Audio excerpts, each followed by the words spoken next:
मुंबई शहर में वैसे भी ओपन स्पेस की जगह कम है और पिछले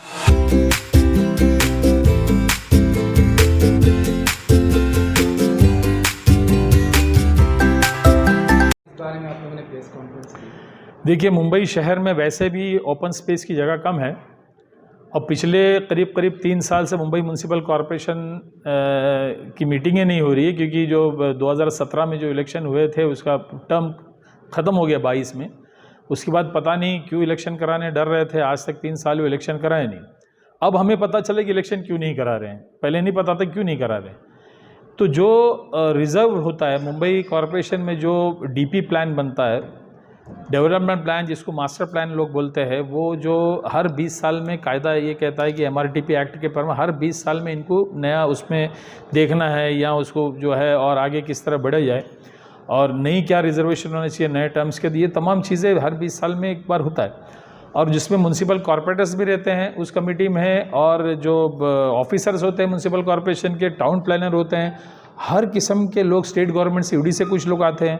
यानी बहुत ही बारीकी से वो तमाम चीज़ें देखने के बाद फिर जाके डेवलपमेंट प्लान कंप्लीट होता है। उसमें भी 90% होता है, उससे ईपी भी रहता है एक एक्सक्लूडिंग पार्ट जिसको कहते हैं, जिसमें मतलब कोई प्रॉपर्टी का, कोर्ट का, कचहरी का कोई मामला हो, कुछ और जहाँ पर फैसला नहीं ले पाए, तो ऐसे एक 10% तो रहता, धीरे धीरे वो भी होता है। तो मुझे बताइए कि 2018 में जब डीपी कंप्लीट हुआ हो, तो ये 2-3-4 साल में आपको एक एक धीरे एक डीपी में से जो है रिजर्वेशन कम करने की क्या ज़रूरत पड़ी? अगर कोई आपसे कहता है, कोई प्राइवेट बिल्डर या डेवलपर, प्रॉपर्टी ओनर आपके पास आके मांग रखता है कि मेरा रिजर्वेशन उठाइए, तो आपको ये कहना चाहिए रुकिए, प्रॉपर बॉडी आने दीजिए, कॉर्पोरेशन का इलेक्शन होने दीजिए, वहाँ डिबेट होगा, वहाँ बहुत सी कमेटियाँ है, इंप्रूवमेंट कमेटी है, फिर कॉर्पोरेशन है जहाँ पर डिबेट होगा, इलेक्टेड रिप्रेजेंटेटिव होंगे, उसके बाल के खाल निकालेंगे। जब हम लोग बाल के खाल निकालते, आप पत्रकार लोग भी रहेंगे वहाँ पर, और मुंबई के शहर के लोगों को पता चलता है, तो उसमें डिबेट होता है। तो इस तरह छुप के काम नहीं होता है उसमें। तो जो अगर कमिश्नर, तो ठीक है, हम ये कहते हैं कमिश्नर, तो मुझे लगता नहीं कि खुद अपना फैसला लिया होगा। आज सभी को पता है कि यूडी से, जिनका मुख्यमंत्री महोदय के पास ही यूडी है, वहीं से ऑर्डर आता है, उस पर इन लोग ये इम्प्लीमेंट करते हैं। तो अब इस तरह के जो काम है, अभी हमें पता चला कि कॉर्पोरेशन इलेक्शन करा क्यों नहीं रहे हो। यानी छुप के मुंबई शहर में जितने रिजर्व प्लॉट है उसको किस तरह डी रिजर्व किया जाए, किस तरह मनमानी के तरीके से जो है वो कॉर्पोरेशन का कामकाज चलाए, जिससे आवाम को किस तरह ज़्यादा से तकलीफ हो। भाई एक तरफ तो आप जो है वो चंद पैसा, ये तमाम चीज़ों के लालच देकर वोटरों को खरीदने की सोचते हो, दूसरी तरफ वोटरों के साथ क्या खींच रहे हो, क्या उनका छीन रहे हो आप, ये आवाम तक पहुंचाना आपके माध्यम से हमारा काम था।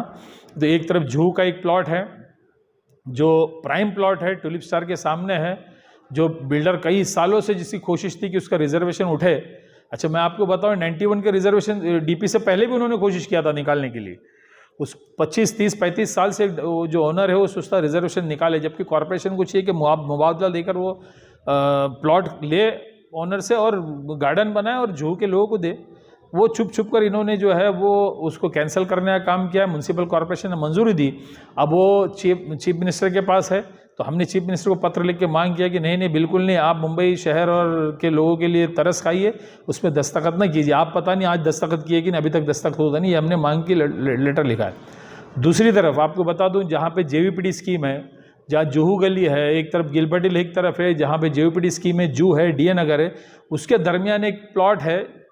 उस प्लॉट में कई किस्म के रिजर्वेशन है, जिसमें प्लेग्राउंड है, जिसमें हॉस्पिटल है, जिसमें R&R है। तो ये तमाम रिजर्वेशन के प्लॉट जो कई सालों से, आज नहीं है, जब उनको पता चले कॉर्पोरेशन में कोई पूछने देखने वाला है ही नहीं, तो एक हमारे बड़ा एक लोकल पॉलिटिशियन को हाथ में लेते हुए उन्होंने पूरा फॉलोअप करते हुए आज उस प्लॉट पे, छोटा सा प्लॉट पे मंजूरी दी है कॉर्पोरेशन ने कि 10,000 घर बनाए। 10,000 घर अगर एक प्लॉट में अगर बनता है, अंधेरी जैसे इलाके में, जुहू जैसे इलाके में, जहाँ से लोग लोखंड वाला होते हुए गुजर के जाना पड़ता है, डी नगर, फोर बंगलो, ये तमाम एरिया में, वहाँ पर वैसे ही रास्ते छोटे हैं, वैसे ही ट्रैफिक हमेशा, आपको दिन में दोपहर में हमेशा ट्रैफिक कंजेस्शन है, पानी की शिकायत है कि हमको पानी नहीं मिल पाता है, स्ट्रोमोटेरिन की तकलीफ है। ऐसे जगह पर अगर 10,000 घर बनाया जाएगा, जिसको कॉर्पोरेशन पैसा देके बनाने वाली है, तो पता होगा कि आपको क्या माहौल से लोग गुजरेंगे।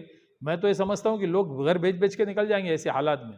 यानी इस तरह का प्रस्ताव अभी पिछले हफ्ते ही कॉरपोरेशन ने पास किया है, क्योंकि कॉरपोरेशन में जो भी एडमिनिस्ट्रेटर है आयुक्त महोदय ने किया है, और ये पूरी तरह से आदरणीय हमारे मुख्यमंत्री शिंदे जी के मेहरबानी से इस तरह का काम ये कॉरपोरेशन में चल रहा है, काला धंधा। तो हम ये उजागर करने के लिए आप तमाम साथियों को यहाँ पर बुलाया है, और हम चाहते हैं कि आपके माध्यम से ये आवाम तक जाए, जब लोगों को पता चले कि इस तरह का सदनीका बने, लोगों को तो पता चले कॉरपोरेशन क्या कारोबार कर रही। तो इसीलिए आज का प्रेस कॉन्फ्रेंस हमने लिया है।